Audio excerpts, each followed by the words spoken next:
Anda nanya, Anda bertanya-tanya, Anda bingung, apalagi saya. Tetaplah menyerah dan jangan semangat. Hahaha.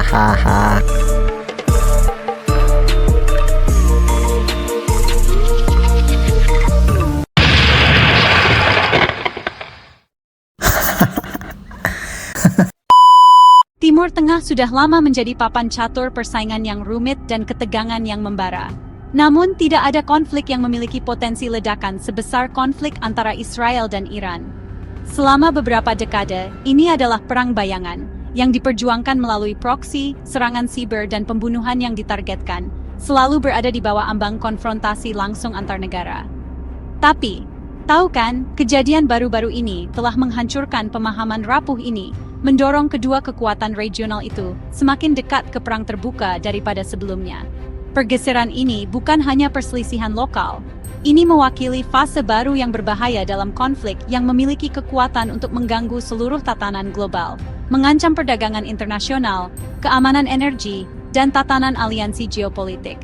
Dunia sedang mengawasi, dan ada alasannya. Apa yang membuat persaingan khusus ini begitu berbahaya adalah kombinasi unik dari semangat ideologis, kemampuan militer, dan geografi strategis. Ini bukan sengketa perbatasan sederhana atas sebidang tanah. Ini adalah benturan mendasar antara pandangan dunia dan perjuangan untuk dominasi atas salah satu wilayah paling vital di planet ini. Israel, negara bersenjata nuklir dan sekutu utama AS, melihat pemerintahan revolusioner Iran sebagai ancaman eksistensial. Iran, pada gilirannya, memandang Israel sebagai pos terdepan imperialisme barat yang tidak sah di jantung dunia muslim. Permusuhan yang mengakar ini telah memicu perlombaan senjata selama puluhan tahun dan perang proksi yang telah membakar seluruh wilayah, dari Lebanon dan Suriah hingga Irak dan Yaman. Bahayanya sekarang adalah aturan tak tertulis dari konflik bayangan ini sedang dirobek. Serangan dan serangan balasan tidak lagi terbatas pada bayangan. Itu terjadi secara terbuka, disiarkan untuk dilihat dunia. Keterlibatan langsung ini mengubah perhitungan kedua belah pihak, meningkatkan risiko salah perhitungan dengan setiap rentetan drone atau rudal. Setiap tindakan menuntut reaksi, menciptakan tangga eskalasi yang semakin sulit untuk dituruni. Saat konflik bergerak dari bayangan ke terang benderang, itu memaksa negara-negara lain untuk memihak, menarik garis di pasir yang dapat dengan mudah menjadi garis depan dalam perang yang jauh lebih besar dan lebih menghancurkan. Implikasi dari pergeseran ini meluas jauh melampaui perbatasan langsung Israel dan Iran. Timur Tengah adalah arteri tempat sebagian besar energi dunia mengalir. Perang skala penuh tidak hanya akan menjadi tragedi manusia bagi orang-orang yang terlibat, itu akan menjadi bencana ekonomi bagi kita semua. Stabilitas ekonomi global secara intrinsik terkait dengan stabilitas wilayah ini. Oleh karena itu, konflik yang dulunya terkendali, meskipun berdarah, kini telah menjadi tantangan utama bagi perdamaian dan keamanan internasional. Memahami bagaimana kita sampai di sini dan apa yang mungkin terjadi selanjutnya bukan lagi latihan akademis. Ini adalah masalah keprihatinan global yang mendesak bagi semua orang. Permusuhan antara Israel dan Iran tidak selalu menjadi ciri politik Timur Tengah. Sebelum tahun 1979, kedua negara menjaga hubungan yang pragmatis, bahkan kooperatif, di bawah Shah Iran. Ini semua berubah dengan Revolusi Iran, sebuah peristiwa yang secara fundamental membentuk kembali lanskap politik wilayah tersebut. Republik Islam yang baru, yang dipimpin oleh Ayatollah Khomeini, mengadopsi ideologi anti-Barat dan anti-Israel yang sengit. Israel, yang dulunya merupakan mitra, dicap ulang sebagai setan kecil, entitas tidak sah di jantung dunia Islam. Ini bukan hanya retorika, itu menjadi landasan kebijakan luar negeri Iran, mengubah hubungan geopolitik menjadi pertempuran ideologis yang tak terpecahkan, yang telah mendefinisikan wilayah tersebut sejak saat itu. Salah satu pilar utama konflik ini adalah pengejaran Iran terhadap teknologi nuklir. Dari perspektif Teheran, program nuklir adalah hak kedaulatan dan pencegah yang diperlukan terhadap musuh-musuh kuatnya, termasuk Amerika Serikat dan Israel yang bersenjata nuklir. Tetapi bagi Israel, prospek musuh paling bertekadnya memperoleh senjata pamungkas adalah ancaman eksistensial yang tidak dapat diterima. Ini telah menyebabkan perang sabotaj yang panjang dan rahasia, serangan siber yang menargetkan fasilitas nuklir Iran, dan pembunuhan ilmuwan Iran. Israel telah menjelaskan berulang kali bahwa mereka akan melakukan apapun untuk mencegah Iran memiliki nuklir, termasuk tindakan militer sepihak, sebuah sikap yang membuat seluruh wilayah berada di ujung tanduk. Yang memperparah ketegangan ini adalah perang proksi ekstensif yang dilancarkan Iran di seluruh Timur Tengah. Tidak dapat atau tidak mau menghadapi Israel secara langsung selama bertahun-tahun, Iran membina jaringan milisi sekutu yang sering disebut sebagai poros perlawanan. Jaringan ini mencakup kelompok-kelompok kuat seperti Hizbullah di Lebanon, Hamas dan Jihad Islam Palestina di Gaza, dan berbagai faksi di Suriah dan Irak. Dengan mempersenjatai, mendanai, dan melatih kelompok-kelompok ini, Iran secara efektif telah mengepung Israel dengan pasukan musuh yang mampu meluncurkan roket dan drone. Bagi Iran, ini adalah strategi pertahanan ke depan. Bagi Israel, ini adalah jerat yang semakin mengencang, yang membawa konflik langsung ke perbatasannya setiap hari. Strategi multifront ini telah mengubah seluruh wilayah menjadi medan perang tunggal yang saling terhubung. Serangan udara Israel di Suriah dapat memicu rentetan roket dari Lebanon. Eskalasi di Gaza dapat dikaitkan kembali dengan arahan dari Teheran. Jaringan aliansi dan permusuhan yang rumit ini berarti bahwa insiden kecil di salah satu sudut wilayah dapat dengan cepat meningkat menjadi konfrontasi yang jauh lebih besar yang melibatkan banyak aktor. Penyebaran konflik inilah, kaburnya garis antara aktor negara dan non-negara, dan penyebaran geografis medan perang, yang membuat persaingan Israel-Iran begitu unik, bergejolak, dan sulit dikendalikan, mendorongnya semakin dekat ke ambang perang langsung dan terbuka. Selama bertahun-tahun, aturan keterlibatan dalam konflik Israel-Iran jelas, meskipun tidak terucapkan, hindari serangan langsung dan terbuka. Kesepakatan tak terucapkan ini hancur pada musim semi 2024. Eskalasi dimulai dengan dugaan serangan udara Israel terhadap gedung konsulat Iran di Damaskus, Suriah, yang menewaskan beberapa pejabat militer Iran berpangkat tinggi. Ini bukan hanya serangan lain terhadap aset Iran di negara ketiga. Menyerang kompleks diplomatik dianggap sebagai serangan terhadap negara itu sendiri. Teheran memandang ini sebagai eskalasi yang berani dan tantangan langsung terhadap kehormatan dan keamanannya, yang menuntut respons yang belum pernah terjadi sebelumnya. Jawaban Iran datang dalam serangan besar-besaran yang terkoordinasi melibatkan ratusan drone, rudal jelajah, dan rudal balistik yang diluncurkan langsung dari tanah Iran menuju Israel. Ini adalah momen bersejarah, serangan militer langsung pertama kalinya terhadap Israel oleh Republik Islam. Meskipun sebagian besar proyektil dicegat oleh sistem pertahanan udara canggih Israel dengan bantuan dari AS, Inggris, dan Yordania, dampak psikologis dan strategisnya sangat besar. Batas telah terlampaui. Iran menunjukkan kesediaan dan kemampuannya untuk menyerang Israel secara langsung, secara fundamental mengubah sifat konflik. Perang bayangan telah berakhir. Era baru konfrontasi langsung antar negara telah dimulai. Disiarkan langsung di layar televisi di seluruh dunia. Israel merasa terdorong untuk membalas untuk membangun kembali pencegahannya sendiri. Kegagalan untuk merespons akan dianggap sebagai kelemahan. Namun, serangan balasan yang berlebihan berisiko memicu perang habis-habisan. Respons Israel dikalibrasi dengan hati-hati. Serangan terbatas yang menargetkan pangkalan udara dekat kota Isfahan dilaporkan dekat dengan fasilitas nuklir. Pesannya jelas. Kami dapat menembus pertahanan Anda dan mencapai situs paling sensitif Anda. Tetapi untuk saat ini, kami memilih menahan diri. Pertukaran balas-membalas ini telah menetapkan preseden baru yang berbahaya. Siklus serangan langsung ini telah menempatkan seluruh Timur Tengah dalam kondisi siaga yang jauh lebih tinggi. Setiap pihak kini telah menunjukkan kartunya. Penyangga sebelumnya telah terkikis. Normal baru melibatkan ancaman langsung terhadap tanah air masing-masing, meningkatkan taruhan secara eksponensial. Bahayanya sekarang terletak pada krisis berikutnya. Akankah provokasi berikutnya disambut dengan respons yang terkalibrasi? Atau akankah satu pihak salah perhitungan dan melancarkan serangan militer skala penuh yang dapat dengan cepat lepas kendali siapapun? Tangga eskalasi sekarang lebih pendek dan jauh lebih licin. Ciansuska. Jika serangan yang terkendali meningkat menjadi perang skala penuh antara Israel dan Iran, dampaknya akan terasa jauh melampaui Timur Tengah, menimbulkan kerugian besar bagi ekonomi global. Dampak paling langsung dan dramatis adalah pada harga minyak. Iran berada di titik mencekik yang krusial bagi energi global Selat Hormuz. Hampir 1/5 dari total konsumsi minyak dunia melewati jalur air sempit ini setiap hari. Dalam skenario perang, Iran hampir pasti akan mencoba menutup atau mengganggu pengiriman melalui selat, menyebabkan lonjakan harga minyak yang segera dan besar-besaran.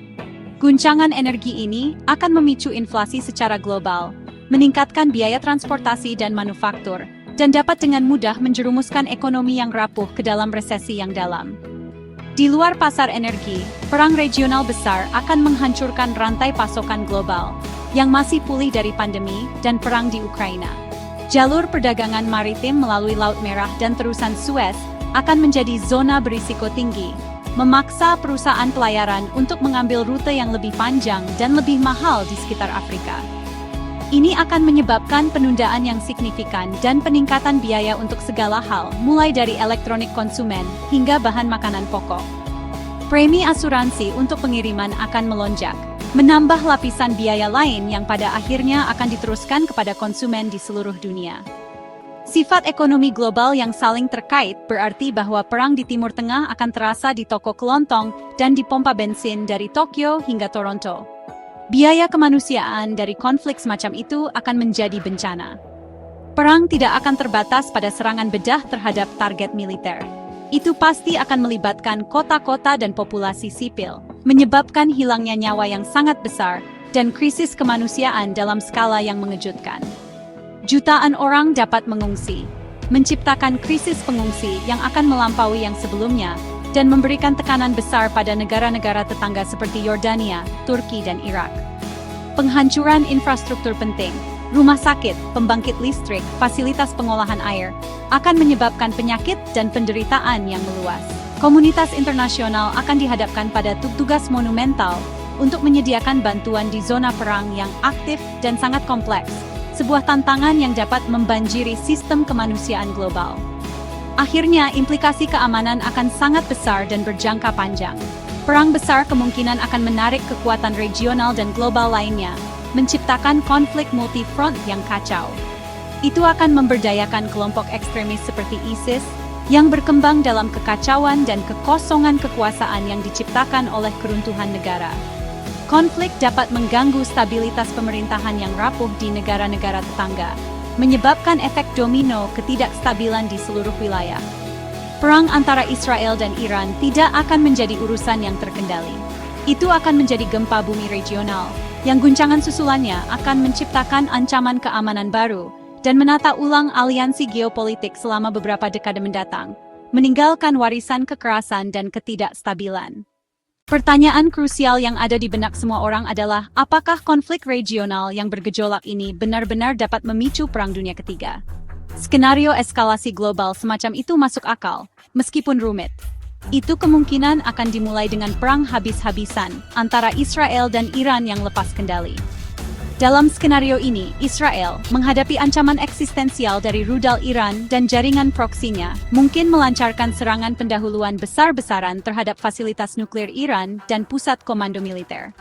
Iran akan membalas dengan seluruh persenjataannya, menargetkan kota-kota Israel dan infrastruktur penting, sambil mengaktifkan jaringan proksinya, termasuk Hizbullah, untuk membuka banyak front melawan Israel.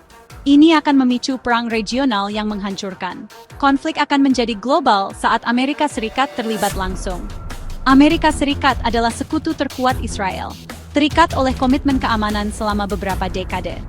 Jika keberadaan Israel benar-benar terancam, atau jika pasukan Amerika di wilayah tersebut diserang oleh Iran atau proksinya, Washington hampir pasti akan campur tangan secara militer.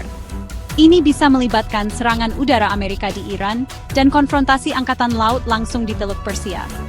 Langkah seperti itu akan segera mengadu domba Amerika Serikat melawan Iran, kekuatan regional utama. Ini adalah titik di mana konflik melampaui ambang batas dari perang regional menjadi konfrontasi kekuatan besar, skenario yang belum pernah dilihat dunia selama beberapa generasi. Skenario Perang Dunia yang sebenarnya bergantung pada reaksi kekuatan global lainnya, yaitu Rusia dan Tiongkok. Kedua negara telah membina hubungan yang lebih dekat dengan Iran dalam beberapa tahun terakhir, memandangnya sebagai mitra utama dalam upaya mereka untuk menantang tatanan global yang dipimpin Amerika Serikat. Jika Amerika Serikat menyerang Iran, Rusia dan Tiongkok akan menghadapi pilihan kritis. Mereka dapat memberikan Iran persenjataan canggih, intelijen, dan dukungan ekonomi. Secara efektif mendukung satu pihak konflik melawan Amerika Serikat dan sekutunya. Dalam skenario terburuk, ini dapat menyebabkan bentrokan langsung atau tidak langsung antara pasukan Amerika Serikat dan Rusia atau Tiongkok, terutama di daerah-daerah yang disengketakan seperti Suriah, mengubah Timur Tengah menjadi medan perang proksi untuk perjuangan global. Meskipun ada kemungkinan yang menakutkan ini, ada alasan kuat untuk percaya bahwa perang dunia skala penuh tidak mungkin terjadi. Pencegah utama adalah biaya yang sangat besar dan risiko bencana bagi semua yang terlibat. Amerika Serikat, Tiongkok, dan Rusia semuanya adalah kekuatan nuklir, dan tidak ada dari mereka yang menginginkan konfrontasi militer langsung yang dapat meningkat menjadi pertukaran nuklir. Selanjutnya, fokus utama Tiongkok tetap pada ekonominya, yang akan hancur oleh ketidakstabilan global perang dunia.